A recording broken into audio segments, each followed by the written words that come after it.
Assalamualaikum warahmatullahi wabarakatuh. Perkenalkan, nama saya Rama Yuni Simanulang dengan NPM 18110126. Saya dari kelas TIP 1803 jurusan Teknik Informatika. Pada video kali ini, saya akan mempresentasikan hasil dari tugas mata kuliah metode penelitian yang berjudul Sistem Pendukung Keputusan Penerima Bantuan COVID-19 menggunakan metode Simple Adaptive Weighting atau bisa disingkat dengan SAW, yang diampu oleh dosen Pak Mesran MKom.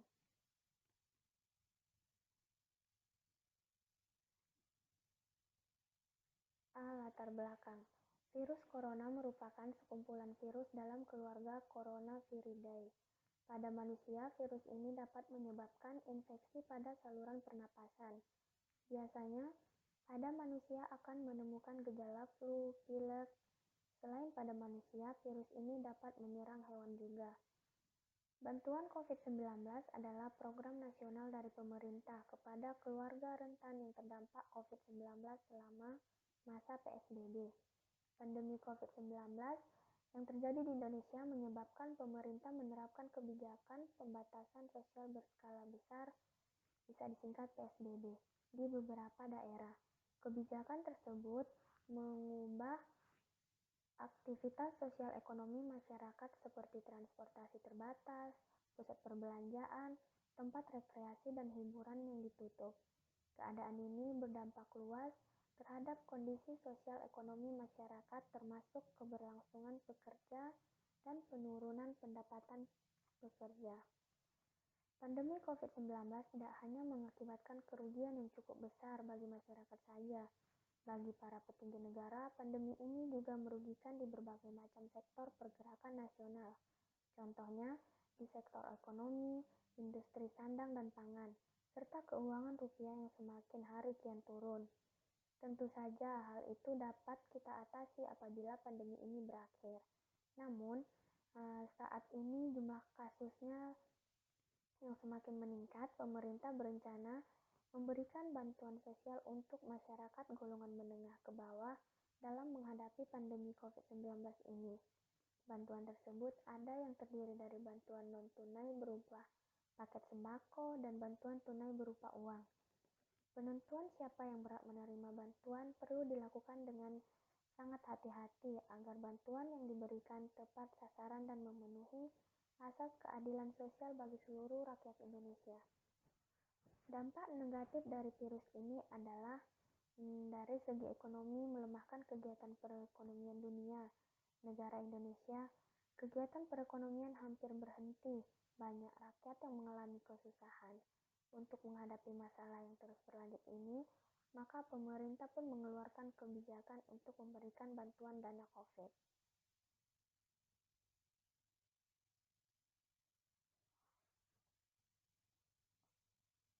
B. Problem statement. Apa sih problem statement yang akan dibahas di sini? Yaitu yang pertama, apa itu SPK atau Sistem Pendukung Keputusan. Yang kedua, apa itu SAW. Dan yang ketiga, bagaimana menerapkan sistem pendukung keputusan pada penerimaan bantuan COVID-19 menggunakan metode Simple Adaptive Weighting.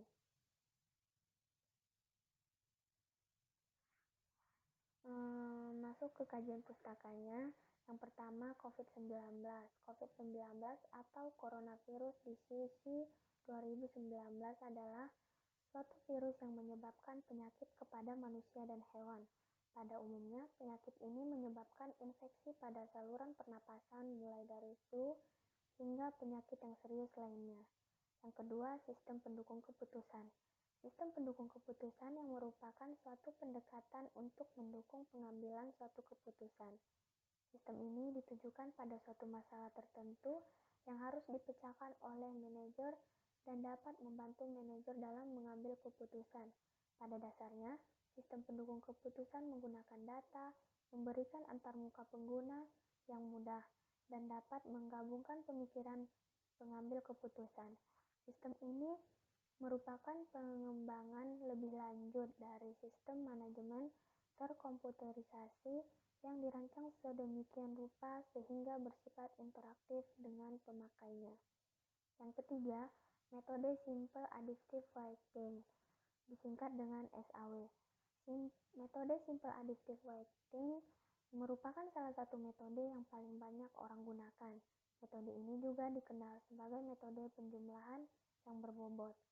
Konsep dasar metode ini adalah mencari penjumlahan yang terbobot dari rating kinerja dari setiap alternatif.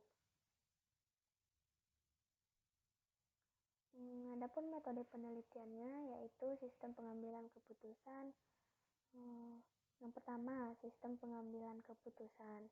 Sistem pendukung keputusan adalah suatu sistem yang dapat menghasilkan informasi yang lebih spesifik yang bertujuan untuk memecahkan masalah. Adapun tahapan dalam melakukan pengambilan keputusan yaitu yang pertama, identifikasi masalah, yang kedua, pemilihan metode, yang ketiga, pengumpulan data yang dibutuhkan untuk melaksanakan model keputusan tersebut, yang keempat, mengimplementasikan model tersebut, yang kelima, mengevaluasi sisi positif dari alternatif yang ada, yang keenam, melaksanakan solusi terpilih.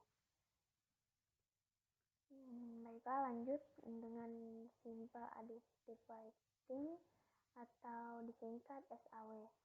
Metode Simple Adaptive Writing adalah metode pendekatan dengan metode yang paling populer di mana dalam membuat beberapa atribut dalam pengambilan keputusan atau MADM.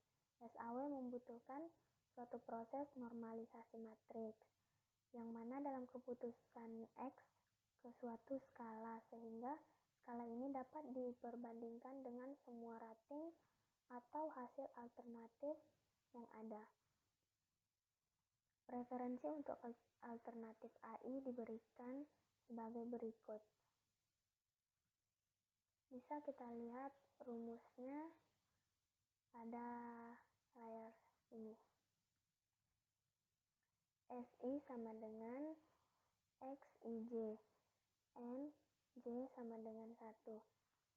Dengan I sama dengan 1, 2, M di mana sigma WJ sama dengan 1. WJ adalah pangkat bernilai positif untuk keuntungan dan bernilai negatif untuk atribut biaya.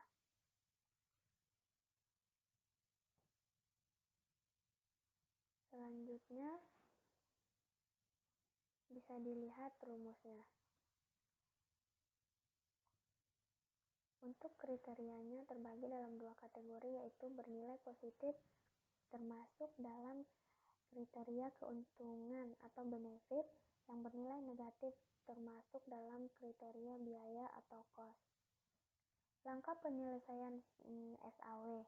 Langkah penyelesaian SAW sebagai berikut. Yang pertama, menentukan kriteria-kriteria yang akan dijadikan acuan dalam pengambilan keputusan, yaitu CI. Yang kedua, menentukan rating kecocokan setiap alternatif pada setiap kriteria. Yang ketiga, membuat matriks keputusan berdasarkan kriteria atau CI, kemudian melakukan normalisasi matriks berdasarkan persamaan yang disesuaikan dengan jenis atribut.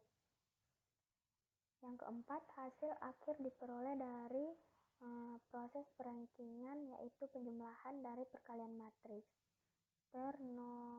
Normalisasi R dengan vektor bobot sehingga diperoleh nilai terbesar yang dipilih sebagai alternatif terbaik atau AI sebagai solusi.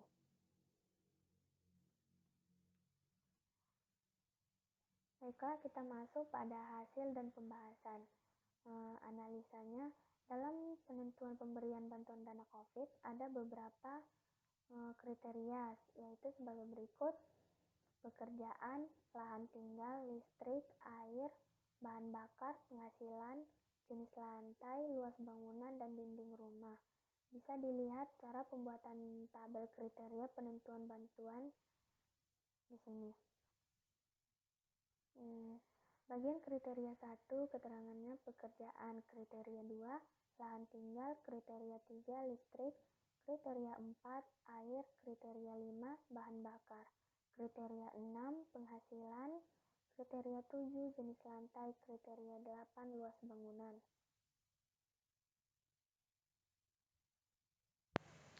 Selanjutnya, menentukan bobot masing-masing kriteria. Bobot yang digunakan di sini berupa nilai 1 sampai dengan nilai 5. Gradasi pembobotan ini mengacu pada skala Likert, yaitu sangat baik, baik, cukup, rendah, dan sangat rendah. Selanjutnya, menentukan bobot scoring dalam kriteria. Berikut ini adalah tahapan dalam penentuan bobot skor dalam kriteria. Yang pertama, untuk nilai 1 sangat rendah, yaitu memiliki peluang yang sangat rendah untuk mendapatkan raskin. Yang kedua, rendah. Nilai 2 memiliki peluang rendah untuk mendapatkan raskin. Nilai 3 cukup, memiliki peluang yang cukup untuk mendapatkan raskin. Yang keempat, baik, memiliki peluang yang baik untuk mendapatkan raskin. Nilai yang kelima sangat baik, yaitu memiliki peluang yang sangat baik untuk mendapatkan raskin. Berikut adalah tabel pembobotan berdasarkan kriteria. Dapat dilihat tabelnya ada di sini. Kriterianya terdapat kriteria 1 sampai dengan kriteria 8, yaitu kriteria 1 pekerjaan, kriteria 2 lahan tinggal, kriteria 3 listrik, kriteria 4 yaitu air, kriteria 5 bahan bakar memasak, kriteria 6 penghasilan, kriteria 7 lantai bangunan, kriteria 8 luas lantai. Dengan statusnya dapat dilihat ada status PNS, golongan 3A, wira swasta, karyawan swasta, petani, buruh, dan berbagai macam.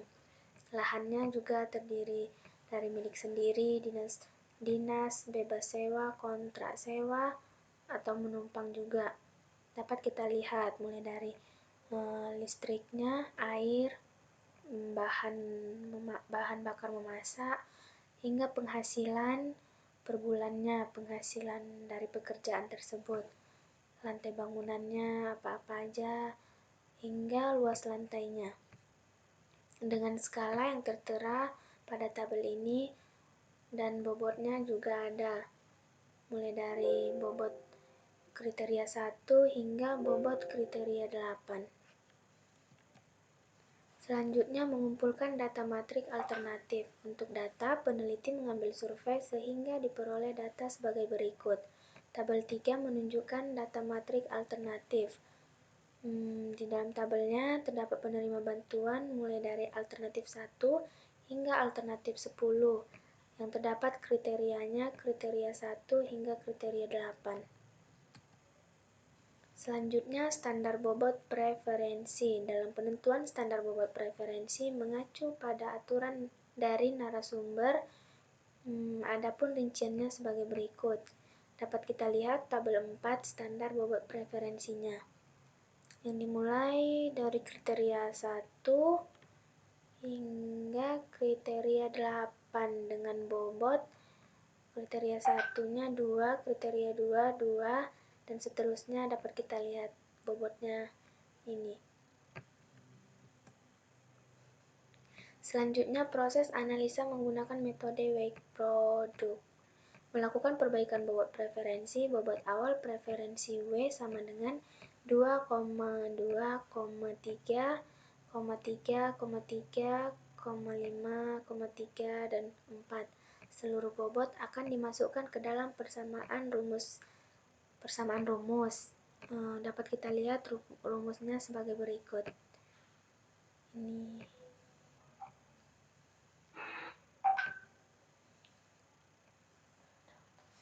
rumusnya kita lihat sebagai berikut. Maka lakukan perhitungan untuk perbaikan bobot sampai dengan W12. Rumusnya dapat kita lihat ini.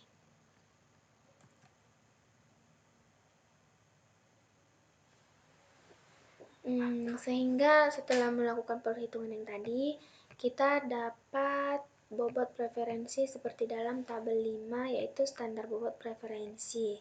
Dapat kita lihat tabelnya, bobot preferensi kriterianya dari kriteria 1 hingga kriteria 8. Skala kepentingannya dapat kita lihat sebagai berikut, hingga perbaikan bobotnya, cost atau benefit.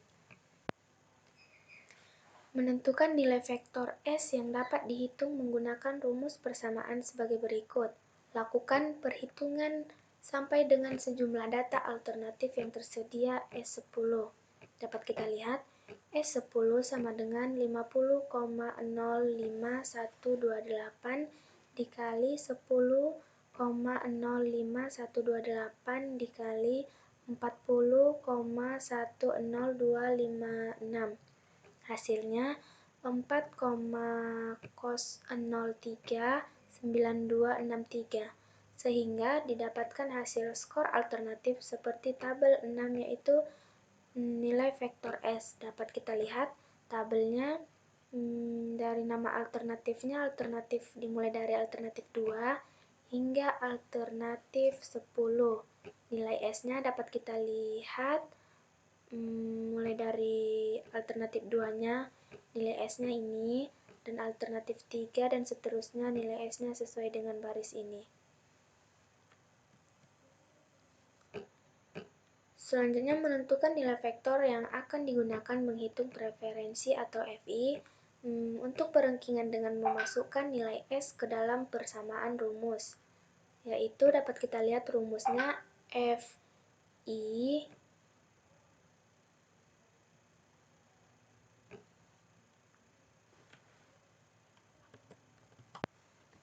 Selanjutnya, menentukan nilai vektor yang akan digunakan menghitung preferensi VI untuk perengkingan dengan memasukkan nilai S ke dalam persamaan rumus VI sama dengan J sama dengan 1, NXIJ, WJJ sama dengan 1, NXJ dikali WJ. Dapat kita lihat tabel 7-nya, yaitu tabel perhitungan vektor yang dimulai dari alternatif 1 hingga alternatif 10 dengan V-nya V1 hingga V10. Dengan nilai V-nya dapat kita lihat dari V1 nilainya ini, V2 nilainya ini, dan seterusnya.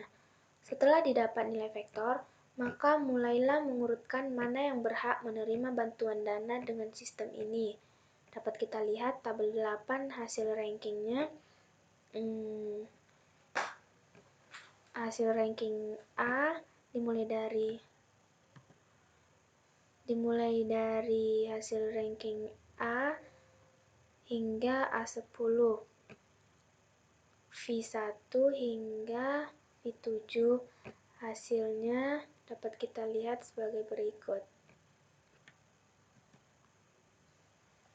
Baiklah, masuk pada kesimpulan dari pembahasan saya tadi.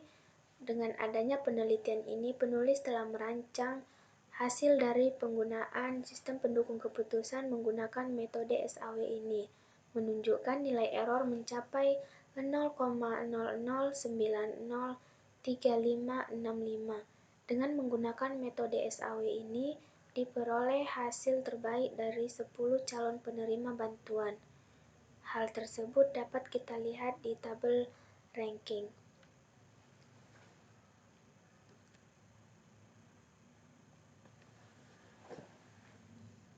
Baiklah, sekian pembahasan saya tadi. Salah dalam pengucapan katanya saya mohon maaf. Sekian dan terima kasih. Assalamualaikum warahmatullahi wabarakatuh.